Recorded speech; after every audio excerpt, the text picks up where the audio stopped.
Welcome to the Deep Dives. Today we're going to try and unpack a really heavy one, a defining moment in hip-hop history. We're talking about the shooting death of Detroit's own Proof, DeShaun Holton, back on April 11, 2006, at the CCC Club. Yeah, and Proof, look, for anyone listening, you have to get this. Yeah. He wasn't just another rapper. He was foundational, a key part of D12, influential in the Five Element scene, and maybe most famously, Eminem's absolute rock, his best friend since childhood. The glue of D12, people called him. Exactly. He held things together. His death wasn't just news. It was like an earthquake for Detroit music and for Eminem personally. Which makes what happened next, legally speaking, so hard to wrap your head around. The man who actually shot Proof, Mario Etheridge, he was arrested, yeah, but never faced murder charges, not even manslaughter. And that's the paradox, isn't it? That's what we need to explore for you. It's undisputed. Etheridge fired the shots, 3 of them, 1 to the head, 2 to the chest. Proof died right there. But legally. The state said his actions were justified? Justified. So our mission today is to figure out how that happened, how did the law provide that kind of shield? And crucially, how does that legal answer sit with, well, everything else we know, or think we know? It really comes down to the legal mechanics first. You have to understand the framework they used. Okay, so take us there. How does someone shoot and kill another person, especially with an illegal gun in a club, and not get charged with homicide? Right. It all centers on a legal concept in Michigan called defense of another. Etheridge was working as a bouncer that night. He was also the cousin of the other man involved, Keith Bender Jr. His claim, the one the prosecution accepted, was that he stepped in to save Bender's life. Okay, defense of another. But what does that actually require? Does he just say, I thought my cousin was in danger? Not quite. It's about reasonable belief. The prosecution had to believe that Etheridge, in that moment, reasonably thought deadly force was absolutely necessary. Necessary to stop Bender from being killed or, seriously injured right then and there. Reasonably. That feels like a key word. Yeah. What makes it reasonable? Does the threat have to be, super obvious, proven? Well, the evidence needs to support it. It can't just be a feeling. The response has to match the threat. So if Bender was just getting punched, shooting Proof wouldn't likely be seen as reasonable. But if Bender was facing, say, a gun himself, or had just been shot, then the legal argument for Etheridge intervening with deadly force gets much, much stronger. It all hangs on the sequence then. What happened first? Precisely. The timing is everything. But hold on, you mentioned Etheridge had an illegal gun. He was convicted for that, right? Carrying concealed, firing it indoors? Yes, he was. That's a really important point. So doesn't that muddy the waters? I mean, he's already breaking the law with the weapon itself. How can actions taken with an illegal weapon be legally justified?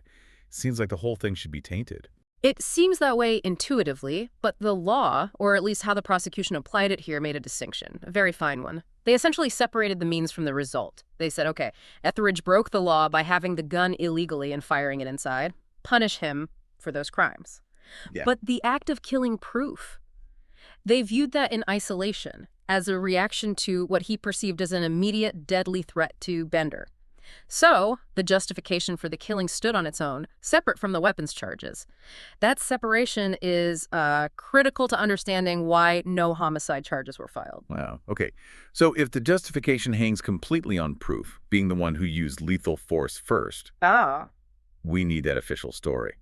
How did a night out, a game of pool, end up like this? It started over something small, didn't it? Ridiculously small. That's the tragedy of it. It started, according to everyone, with an argument over a pool game between Proof and Keith Bender Jr. Just words at first. Yeah, insults, arguments.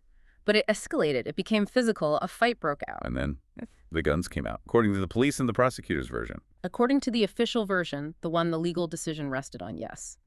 During that fight, Proof pulled out his gun, and he shot Keith Bender in the head. Okay, so that's the moment. Proof shoots Bender. That's the officially accepted sequence. Proof introduces the deadly force. And that action, Proof shooting Bender, becomes the entire basis for Etheridge's legal defense. Seeing his cousin shot, Etheridge then shoots Proof. And under the law, that response was deemed reasonable, necessary to stop Proof. And Bender, he didn't die immediately. No, he was critically injured and died about a week later in the hospital, so 2 lives ultimately lost. So legally speaking, Proof's decision to fire his weapon basically signed his own death warrant, creating the justification for Etheridge. That's the stark legal conclusion they reached. Proof's action was the catalyst, the trigger that made Etheridge's response legally defensible. Which must have been devastating for Proof's friends, family, D12. The system essentially said, no crime here regarding the killing. Exactly. From the state's perspective, based on that police account, the case regarding Proof's death was closed. Justified. Right, but, and this is a huge but, that's not the only story about what happened that night, is it? Not at all. And this is where that legal certainty starts to fracture, seriously fracture. Because there were witnesses, people who saw it differently. Yes. Specifically, Reginald Mudd Moore. He was a close friend of Proof, and he was right there. He saw the whole thing. And his version, it changes everything. Completely. If Moore's account is what actually happened, the entire justification for Etheridge's actions just collapses. It flips the script on who the aggressor was. Okay, let's hear it. What did Mudd Moore say happened, step by step? Moore said the fight escalated, yes. But then, he says, Mario Etheridge, the bouncer, stepped in and fired first. Etheridge fired first, not Proof. According to Moore, yes. And crucially, Moore said Etheridge fired warning shots into the air to break up the fight. Whoa, okay, so that's huge. If Etheridge introduces gunfire, even warning shots. It changes the dynamic entirely, doesn't it? He's no longer just reacting, he's escalating. He's adding lethal potential to the chaos. So what did Proof do then, in Moore's version? Moore claims Proof then drew his own weapon, yes, but fired it defensively. Also into the air. Not at Bender. Not at anyone. So wait, if Proof only fired into the air after Etheridge fired warning shots, then the core legal pillar that Etheridge was defending Bender from Proof's direct lethal attack crumbles. It just doesn't hold up. Okay, so in Moore's telling, Etheridge fires warning shots, Proof fires warning shots. Yeah. How does Bender get shot, and how does Proof get shot? This is the most contested and tragic part of Moore's account. He says while all this chaos is happening, with shots fired in the air, Keith Bender then attacked Proof from behind, tackled him. Bender tackled Proof? Yes, and it was then, according to Moore, during that struggle on the floor, that Etheridge opened fire again. And this time, he hit both men. He hit Bender and Proof. That's Moore's testimony. That Etheridge's shots struck both his own cousin Bender and Proof in that final fatal burst. My goodness. Yeah. If that's true, the legal picture looks completely different. Completely. It raises profound questions. Was Etheridge really defending Bender? Or did his own warning shots create a situation of mutual combat? Did he panic? Did he accidentally shoot his own cousin in the crossfire he helped start? The moral responsibility shifts dramatically. It points much more strongly towards Etheridge, or at least shared chaos, rather than a clean case of defense. Absolutely. If Moore is right, Etheridge isn't a protector. He's arguably the one who escalated a fistfight into a gunfight with devastating consequences for everyone, including his own family. So the obvious question then is, why wasn't Moore's account given more weight? He was an eyewitness. Why did the prosecutors stick with the initial police version that cleared Etheridge? That's the million-dollar question, and often the most frustrating part of these cases. Prosecutors have discretion. They look at the evidence they have. Sometimes challenging the initial police narrative is difficult. Proof did have an illegal weapon. He was involved in the fight. Maybe the physical evidence seemed to align better with the initial report, or maybe Moore's testimony was seen as less credible for some reason, perhaps bias being a friend. Or maybe it was just the easier path, legally cleaner. That's always a possibility. Sticking with the version where Proof fires first provides a clear justification for Etheridge. Pursuing Moore's version opens up a much more complex, ambiguous case. The state chose the path of legal closure based on the evidence they prioritize. So the legal case is closed, but the truth feels contested, very contested. Deeply contested, which forces us to think about responsibility in broader terms, beyond just the legal finding. All right, let's try to categorize that. You have different kinds of responsibility here. Yeah, you can break it down. There's the physical or causal responsibility. Who pulled the trigger that killed Proof? That's Etheridge. Undisputed. Okay. Then there's legal responsibility. Who does the law hold criminally accountable for the death? Here, it's limited for Etheridge because of that justification finding. He's legally responsible for the gun charges, but not the death itself. Got it.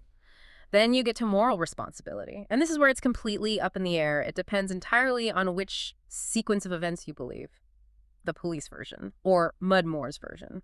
The legal system made its choice, but morally, It's unresolved for many. And there's another layer too, isn't there? Yeah, About the situation itself. definitely. We have to talk about shared responsibility. Look, both Proof and Keith Bender Jr. made choices that night. They allowed a stupid argument over pool to escalate. Words turned to fists. That's on them. And the guns. And the guns. The decision to bring firearms into a place like that, a club with alcohol flowing. It's a recipe for disaster. The presence of those weapons transformed what might have been just a nasty brawl into a double fatality. There's a systemic issue there, a cultural one perhaps, about resorting to violence, about guns in volatile settings. It's just such a waste. 2 lives gone over nothing.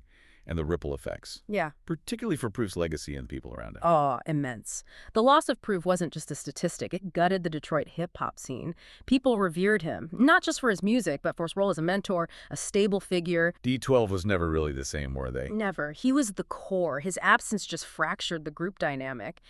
And personally, for Eminem, I mean, losing your childhood best friend, your main support system, the guy who knew you before everything. You can hear it in his music afterwards. The pain, the loss, it clearly marked him deeply. Proof was that anchor. Absolutely. And imagine the added pain of the legal outcome. For those grieving, the system didn't offer accountability for the killing. It offered justification for the killer.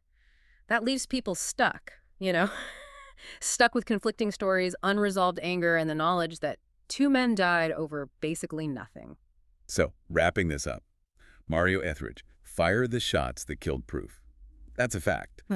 But the legal system concluded he wasn't a murderer based on the principle of defending Keith Bender Jr. Right. A tragic, unnecessary loss of 2 lives fueled by a minor dispute, alcohol, and the deadly presence of firearms. Which leaves us with a final thought, maybe something for you, the listener, to wrestle with. Yeah.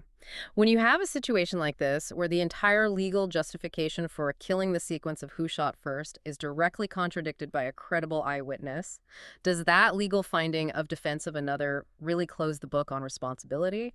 Or does the moral question, the real question of who's ultimately culpable for the tragedy, always remain open, unsettled, regardless of what the court decided? Something to think about. Thanks for diving deep with us today.